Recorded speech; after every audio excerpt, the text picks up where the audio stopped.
धाकड़ खबर, बेखौफजुमा बेबाक अंदाज। धाकड़ खबर के न्यूज रूम से मैं आपके साथ हूं, अकरम रईस खान। ऐसा नहीं है कि बगावत के बिगुल सिर्फ कांग्रेस के भीतर ही बज रहे हैं और मध्य प्रदेश और राजस्थान में वो लोगों के सामने भी आ गए हैं। बगावत के बिगुल तो भाजपा के भीतर भी बज रहे हैं और एक नहीं 4 राज्यों में बज रहे हैं, कहीं मुख्यमंत्री के खिलाफ और कहीं प्रदेश अध्यक्ष को हटाने को लेकर। लेकिन भोंपू मीडिया के दलाल, चाटुकार और दंगाई पत्रकार जितनी आसानी से कांग्रेस पर गुर्रा सकते हैं, उनकी औकात नहीं है कि भाजपा से जुड़ी हुई खबरें भी उतनी आसानी से आपके सामने परोस सकें। इसको दूसरे पहलू में भी समझिएगा। पैसे के मामले में जो अमित शाह ने किया है और सारे पैसे का सेंट्रलाइज करके अपने कब्जे में कर लिया और जगह जगह ऑफिस बनवा दिए हैं। नेताओं के पास पैसा नहीं छोड़ा है। कांग्रेस के दौर में क्या होता था, वहाँ नेताओं के पास पैसा हो जाता था और कांग्रेस वही भूखी नंगी रह जाती थी और उसी की दुर्दशा का सामना उसको आज इस रूप में करना पड़ रहा है।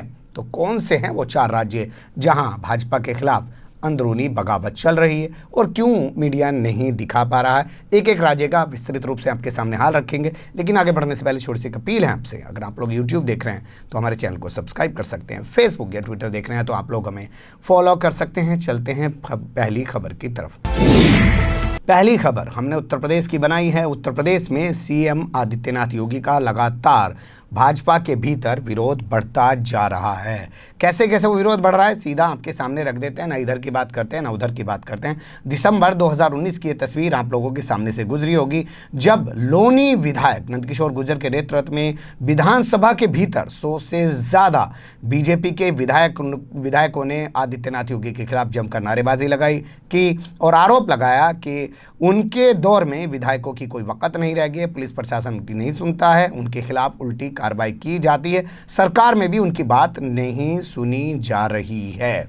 दूसरी तस्वीर देख लीजिए और आगे बढ़ के सीतापुर के एक विधायक हैं, उनका ऑडियो वायरल हुआ था। नाम है उनका राकेश राठौर। उस ऑडियो में वो कहते हुए सुनाई दिए थे कि भैया अगर ब्राह्मण हो या ठाकुर हो तो तुम्हारा शस्त्र लाइसेंस बन सकता है, तेली हो तो तुम्हारा शस्त्र लाइसेंस नहीं बन सकता है। इस सरकार में यही स्थिति होकर रह गई है।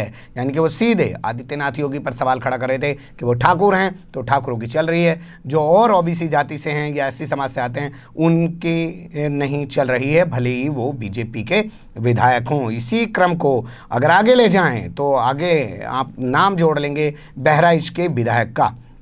नाम है श्याम प्रकाश, जो आए दिन फेसबुक पर अपनी बेबाकी से अपनी बात को लिखते रहते हैं और आदित्यनाथ योगी की भूमिका पर सवाल खड़े करते रहते हैं।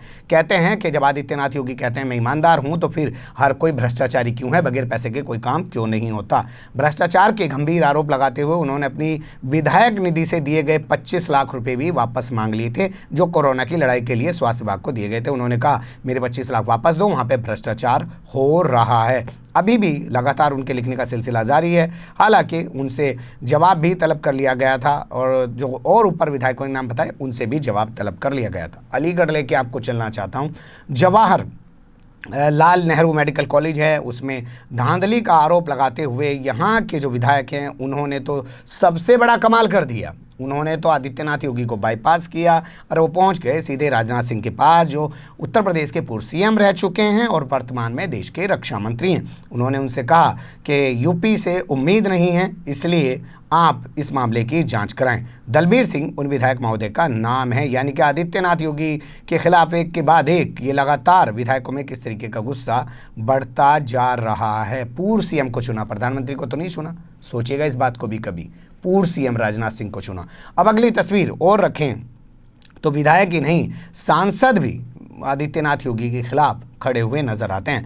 बहराइच के सांसद हैं, नाम है जयप्रकाश रावत। हाल फिलहाल में उन्होंने एक फेसबुक पोस्ट लिखा और उन्होंने उसमें कहा कि कोई नहीं सुनता है, प्रशासन में, पुलिस में और सब कुछ अपनी मर्जी से कर रहे हैं, अपनी लूट खसोट में लगे हुए हैं, कोई कार्रवाई नहीं की जाती है। और उन्होंने अपनी भड़ास ये फेसबुक पर निकाली। उसके बाद अमर उजाला और तमाम अखबारों ने इस खबर को छापा। इसके अलावा ब्राह्मणों में भी लगातार आदित्यनाथ योगी के प्रति गुस्सा पनप ही रहा है, चाहे वो एनकाउंटर हो, चाहे वो अधिकारियों की पिटाई हो ठाकुर विधायकों द्वारा। उसके चलते भी लगातार गुस्सा आदित्यनाथ योगी के खिलाफ पनप ही रहा है। मांग की जा रही है कि उनको हटा दिया जाए। ये भी कहा जा रहा है कि इस पूरे घटनाक्रम के पीछे आदित्यनाथ योगी के खिलाफ जो एक माहौल बन रहा है उसके पीछे डिप्टी सीएम केशव प्रसाद मौर्य खड़े हैं, क्योंकि उन्हीं के चेहरे पे चुनाव लड़ा गया था। लेकिन बाद में जब रिजल्ट आया तो उनको साइड करके आदित्यनाथ योगी सीएम बन गए और उनको सिर्फ डिप्टी सीएम दे दिया गया। हालांकि डिप्टी सीएम बनने के बाद भी उनकी कहीं कुछ चलती नहीं है, पर वो मीडिया के जरिए खुद को दिखाने चमकाने में कहीं पीछे नहीं रहते हैं और वो कोई ऐसा मौका नहीं छोड़ रहे हैं जिससे आदित्यनाथ योगी को डाउन ना किया जाए और वो खुद अपने आप को एक अच्छा सीएम के तौर पर ना पेश कर सकें। तो ये स्थिति उत्तर प्रदेश की है, मीडिया नहीं बता रहा। अब दूसरे प्रदेश की बात कर लेते हैं। अब आपको लेके चलते हैं बंगाल साहब। बंगाल को जीतना चाहती है भारतीय जनता पार्टी। पिछले 72-73 साल में तो जीत नहीं पाई है, लेकिन अब उसको लग रहा है कि पड़े ही हमारे श्यामा प्रसाद मुखर्जी बंगाल में पैदा हुए हैं और वो कुछ भी कभी खाता नहीं खोल पाए, हम जाएंगे वहाँ पे और हम वहाँ पे जो है परचम लहरा देंगे केसरिया, जैसे उन्होंने आसाम के अंदर किया। 1946 से वो लोग लगे हुए थे, 2016 में जाके वो कामयाब हो पाए। लेकिन अब देखना होगा 2021 में क्या वो आसाम में कामयाब हो पाएंगे। तो यहाँ प्रदेश अध्यक्ष हैं दिलीप घोष। वो पहले यहाँ के विधायक हुआ करते थे, फिलहाल सांसद हैं। प्रदेश अध्यक्ष वो पहले भी थे, प्रदेश अध्यक्ष वो अब भी हैं। अपने बड़बोलेपन के लिए जाने जाते हैं, तो उनका बड़बोलापन अब उन्हीं की पार्टी के नेताओं को अखरने लगा है और वो लोग उनके खिलाफ खुलकर बोलने लगे हैं।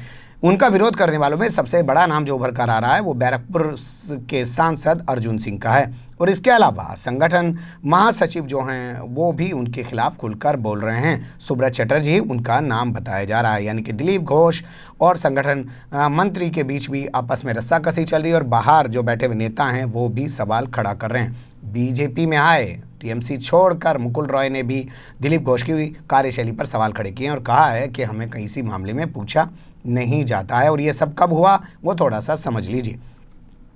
बंगाल की चुनावी तैयारी को लेकर दिल्ली में मंथन चला 7 दिनों तक मीटिंग हुई। उस दौरान ये तमाम चीज़ें उभरकर अर्जुन सिंह और मुकुल राय के जरिए सामने आई और भी कई नेताओं ने अपनी आपत्तियां जताई। बताया जा रहा है टेलीग्राफ की रिपोर्ट के मुताबिक कि सरकार इस पर ध्यान नहीं दे रही है, यानी कि जो पार्टी है वो उस पर ध्यान नहीं दे रही है। लेकिन इन लोगों ने अपना रद्द-ए-अमल जाहिर किया और कहा है कि आप टारगेट दे रहे हो 190 सीटें जीतने का, लेकिन जिस तरीके से दिलीप घोष की मनमानी चल रही है और वो किसी को कुछ मान नहीं रहे हैं, तो ऐसे में ये टारगेट हासिल कर पाना मुश्किल ही नहीं नामुमकिन है। तो देखना होगा कि क्या दिलीप घोष बदले जाएंगे, जिस तरीके से उनके खिलाफ लगातार विरोध हो रहा है पार्टी के अंदर, या वो बने रहेंगे, क्योंकि बताया जा रहा है कि वो अमित शाह की पहली पसंद हैं। लेकिन विरोध तो चल रहा है ना, खबर तो बनती है ना, नहीं दिखा रहा मीडिया। अब तीसरी तस्वीर देख लीजिए।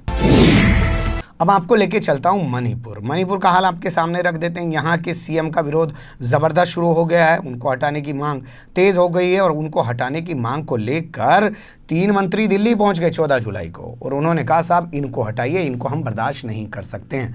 बता दें आपको, राज्यसभा चुनाव के दौरान जिस तरीके की प्रक्रिया अपनाई है एन वीरेन सिंह ने, जो वहाँ के सीएम है मणिपुर के, उससे विधायकों में उनके प्रति खासा गुस्सा है और एक ड्रग तस्करी का मामला सामने आने के बाद से वो अपने ही विधायकों के, अपने ही मंत्रियों के और अपनी पार्टी के निशाने पर आ गए हैं। हालांकि राज्यसभा चुनाव में उन्होंने शाम दाम दंड भेद सब कुछ अपनाकर राज्यसभा सीट जीत ली और केंद्र में बैठे हुए आला कमान का दिल भी जीत लिया और अभी तक वो सीट पे बने हुए, उनके खिलाफ कोई एक्शन नहीं लिया गया। 2018 में वो मणिपुर के सीएम बनाए गए थे और 2019 से उनका लगातार विरोध होता आ रहा है। पूरे मामले को निपटाने के लिए दिल्ली से 2 लोगों की कमेटी बनाई गई, जिसको भेजा गया मणिपुर और वो कमेटी 24 जुलाई को मणिपुर पहुंची और इसके बाद 3 दिन बाद वो 27 जुलाई को वापस लौटी, जिसमें से एक नाम है विजेंद्र पांडा और दूसरा नाम है मनोज सिन्हा का।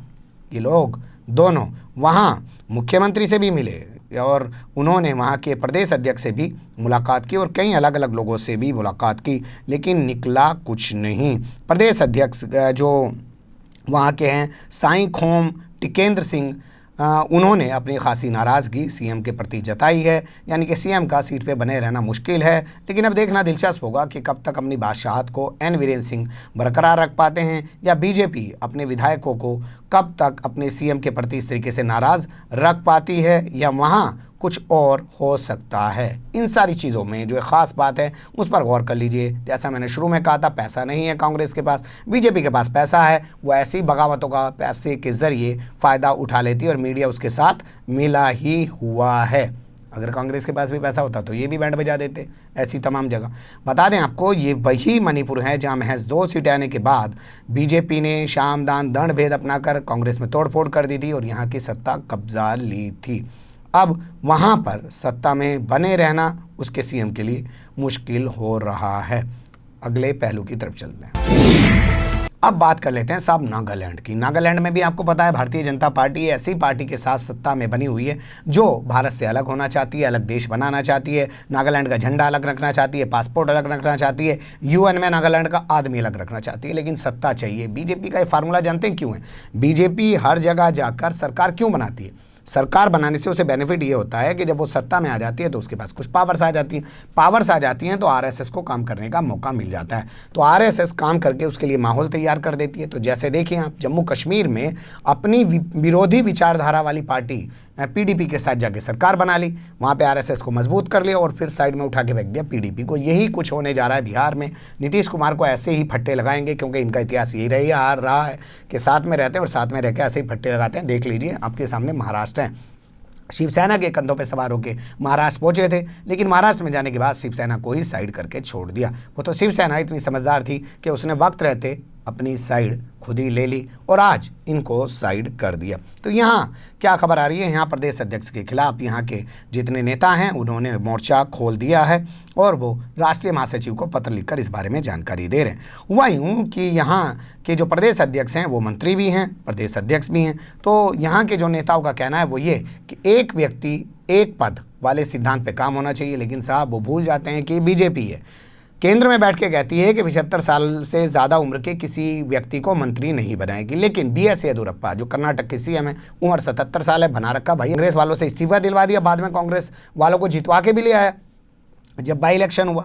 तो वैसा ही कुछ यहाँ होता हुआ दिखाई दे रहा है। यहाँ पर विरोध शुरू हो गया है। हुआ ये था कि इन्होंने, एक जिला पड़ता है फेक, उस फेक ज़िले के जिलाध्यक्ष को हटा दिया। उसके बाद ज़िले के कार्यकर्ता और प्रदेश के कार्यकर्ता इनके खिलाफ खुलकर आ गए और उन्होंने राष्ट्रीय स्तर पर जो है एक पत्र लिखा, जो राष्ट्रीय महासचिव हैं जिनका नाम है अजय जामवाल, और कहा कि वो प्रदेश अध्यक्ष को उनके पद से हटा दे। मंत्री वो बने रहना चाहते हैं तो मंत्री बने रहने दे। प्रदेश अध्यक्ष का नाम नेमजेन इम्ना अलोंग बताया जा रहा है।